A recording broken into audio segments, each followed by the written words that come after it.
Dear students, welcome back to my YouTube channel. बेटा, आज की क्लास में हम एसिड एंड बेसिस के बारे में जानेंगे। उनका जो डिफरेंस हो सकता है, क्या पर्टिकुलर पॉइंट्स हम मेंशन कर सकते हैं, उनके बारे में डिटेल से हम जानेंगे। तो सबसे पहले अगर कोई भी डिफरेंस आता है ना बेटा, तो हमेशा लाइन लगा के रेलेवेंट पॉइंट को हम डिस्कस करेंगे। सबसे पहले एसिड और बेस की डेफिनेशन जानेंगे।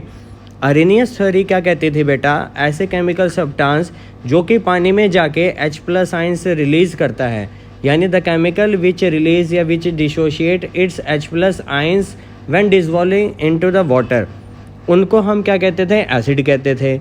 अब इनकी प्रॉपर्टी साथ ही हम बता सकते हैं कि ऐसे जो केमिकल सब्सटेंसेस होते हैं ना, वो ब्लू लिटमस पेपर को रेड में कन्वर्ट कर देते हैं।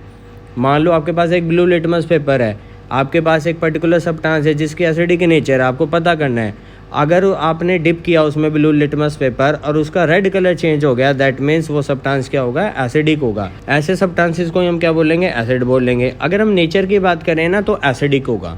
एसिड क्या है? सब्सटेंस है, और एसिडिक क्या है? उसकी नेचर है।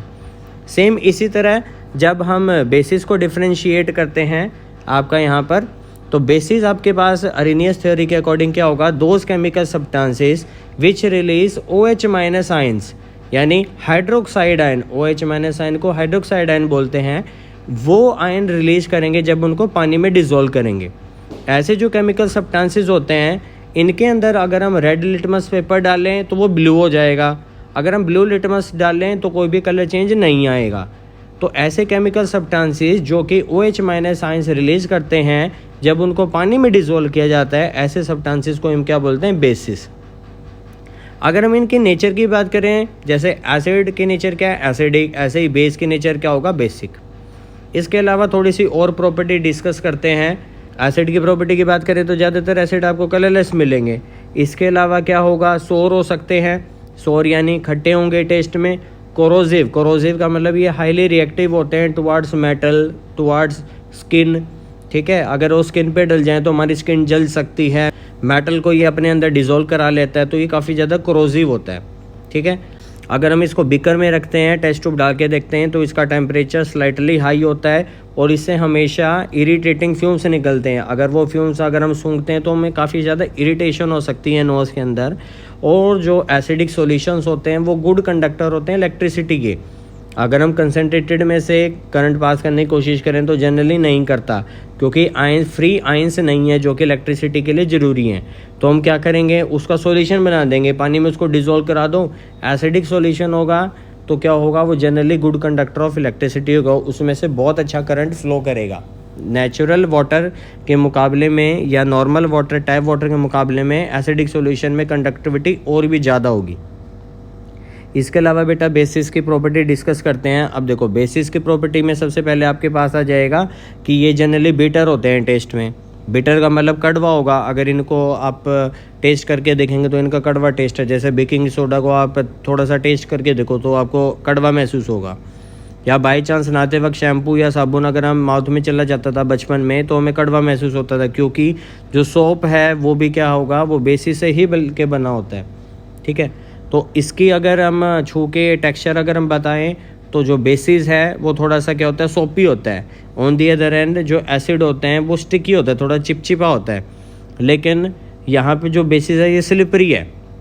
इसके अलावा ये सॉलिड फॉर्म में मिलेगा। एसिड जनरली आपको लिक्विड फॉर्म में मिलता है, बेसिस आपको सॉलिड फॉर्म में मिलेंगे। जैसे NaOH और KOH के पैलेट्स आपको मिलते हैं, या ये पाउडर फॉर्म में मिल सकते हैं। अगर इनका लिक्विड है, जैसे लाइम वाटर है, मैग्नीशियम हाइड्रोक्साइड जिसको मिल्को मैग्नीशिया कहता है, वो बेटा लिक्विड होता है। ठीक है, उसका जो सोल्यूशन है, तो इससे भी हमारे पास काफ़ी ज़्यादा फ्यूम से निकलते हैं। जैसे अमोनियम हाइड्रोक्साइड के काफ़ी ज़्यादा फ्यूम से निकलते हैं। ठीक है, तो ये हो गई कॉमन प्रॉपर्टी। इसके अलावा हम एसिड को on the basis of their strength, इनको हम डिफ्रेंशिएट कर सकते हैं। तो टाइप ऑफ एसिड के अंदर सबसे पहला स्ट्रॉन्ग एसिड है। हमने क्या बोला कि ऐसे एसिड जो कि H+ आयन रिलीज करते हैं। अब देखो, एसिड के लिए हमने क्या बोला कि सब्सटेंसेस जो कि H+ आयन रिलीज करते हैं वो एसिडिक हैं। ठीक है, तो स्ट्रॉन्ग एसिड क्या हो गए? जो कि कम्प्लीटली डिसोशिएट हो जाते हैं, जैसे HCl है, H2SO4 है, HNO3 है। अब इनको हम स्ट्रॉन्ग एसिड की कैटेगरी में क्यों रखते हैं बेटा? बेसिकली ये जो कम्प्लीटली डिसोशिएट हो जाते हैं इसी प्रॉपर्टी के कारण, पानी में जाते ही सारे के सारे H+ आयन रिलीज हो जाते हैं इनसे। इसी वजह से स्ट्रॉन्ग एसिड हो गए।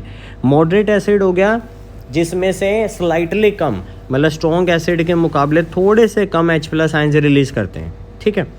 वीक एसिड क्या होगा, जिसमें कम से कम आपको H+ आयंस रिलीज़ होते हुए मिलेंगे, यानी इसमें डिसोसिएशन कम होता है, H+ आयन कम रिलीज़ होते हैं, जैसे कि एसिटिक एसिड हो गया, इसके अलावा आपका कार्बोनिक एसिड हो गया, लैक्टिक एसिड हो गया। ये वीक एसिड की कैटेगरी में आते हैं और इनको हम जनरली कंज्यूम कर सकते हैं, डेली लाइफ में इनको खाया जाता है, पिया जाता है, ठीक है।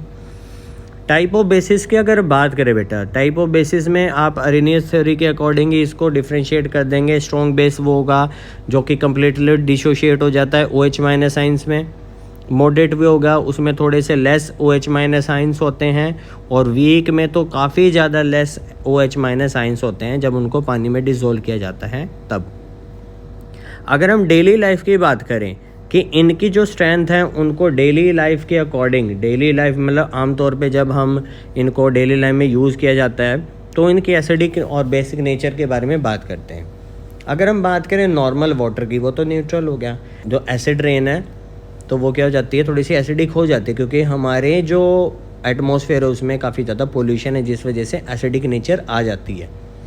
इसके अलावा कॉफ़ी है, ऑरेंज जूस है, वाइन है, स्टमक एसिड, यहाँ से जो एसिडिटी है वो इंक्रीज़ होनी शुरू होती है।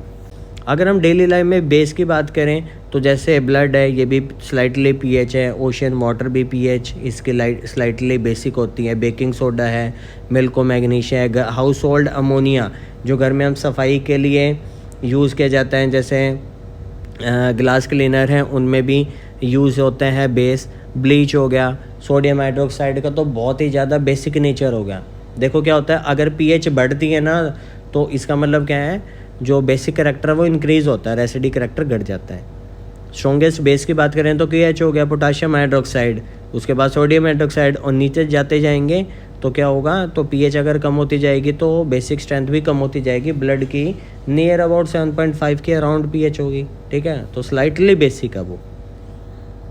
इसके अलावा जब हम केमिकल्स की बात करते हैं जो हम लेबोरेटरी में यूज़ करते हैं, पर क्लोरिक एसिड HClO4 जिसका केमिकल फार्मूला है उसका कम्प्लीटली डिसोसिएशन है, बल्कि जो सल्फ्यूरिक एसिड है उससे भी ज़्यादा स्ट्रॉन्ग एसिड होता है, वो स्पेशली बनाया जाता है लैब्स में, ठीक है। इसके अलावा अगर हम बात करें HCl है, HNO3 है, इनको भी स्ट्रॉन्ग में रखा है। मॉडरेट एसिड में फॉस्फोरिक एसिड आ गया, HF आ गया, नाइट्रस एसिड आ गया, एसिटिक एसिड आ गया, इनको रखा जाता है, ठीक है। इसके अलावा हाइड्रोजन साइनाइड है, वाटर तो चलो न्यूट्रल है, हाइड्रोजन कार्बोनेट आयन है, इनसे जो एसिड बनते हैं वो क्या होंगे, वीक होंगे। और कई बार तो हम एसिटिक एसिड और कार्बोनिक एसिड को हम वीक ही लेके चलते हैं, क्योंकि इनके H+ आयंस बहुत ही ज़्यादा कम होते हैं। अगर हम बेसिस की बात करें तो बेसिस में QH वगैरह काफ़ी ज़्यादा स्ट्रॉन्ग है, लेकिन इसके अलावा कुछ आयंस ऐसे हैं जो कि मेटल के साथ कंबाइन करके स्ट्रॉन्ग बेस बना देते हैं, ठीक है।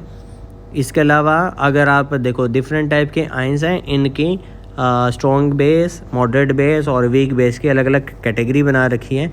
इनको जब हम मेटल नॉन मेटल के साथ कनेक्ट करेंगे तो उनके साथ आपकी स्ट्रेंथ पता चल जाती है। और जो ये पर्टिकुलर आयंस है जो कि बिल्कुल बेस में है, amide ion, sulphide ion, hydride ion, इनसे जो बेस बनते हैं काफ़ी ज़्यादा बेसिक स्ट्रेंथ होती है उनकी। तो आई होप स्टूडेंट आपको अच्छे से समझ आ गया होगा। देखो बेसिकली जब भी डिफरेंस आएगा सबसे पहले आप डेफिनेशन बोलें, डेफिनेशन में आप अरेनियस थ्योरी बता दें, उसके अलावा जनरली जो बता दें कि ब्लू लिटमस को क्या कन्वर्ट करेगा, रेड लिटमस को क्या कन्वर्ट करेगा, और इनकी नेचर बता दें। इसके बाद आगे इनकी प्रॉपर्टी बता दें कि कलरलेस है या जो भी कलर है, टेक्सचर कैसा है, सॉलिड है, लिक्विड है, फ्यूम्स है नहीं है, कोरोसिव है या नहीं है। टाइप ऑफ एसिड और बेसिस बता सकते हैं on the basis of their strength या concentration of the ions, H+ ions और OH- आयन की कितने हैं उसमें। उसके अलावा डेली लाइफ वाला बता सकते हैं, पॉइंट बहुत अच्छा है। इसके अलावा जो लेबोरेटरी एग्जांपल है वो भी आप बता सकते हैं। आई होप स्टूडेंट आपको ये अच्छा सा डिफरेंस समझ आ गया होगा, अच्छे से डिफरेंस समझ आ गया होगा। इससे रिलेटेड कोई भी डाउट है तो आप कमेंट बॉक्स में पूछ सकते हैं। Thank you so much.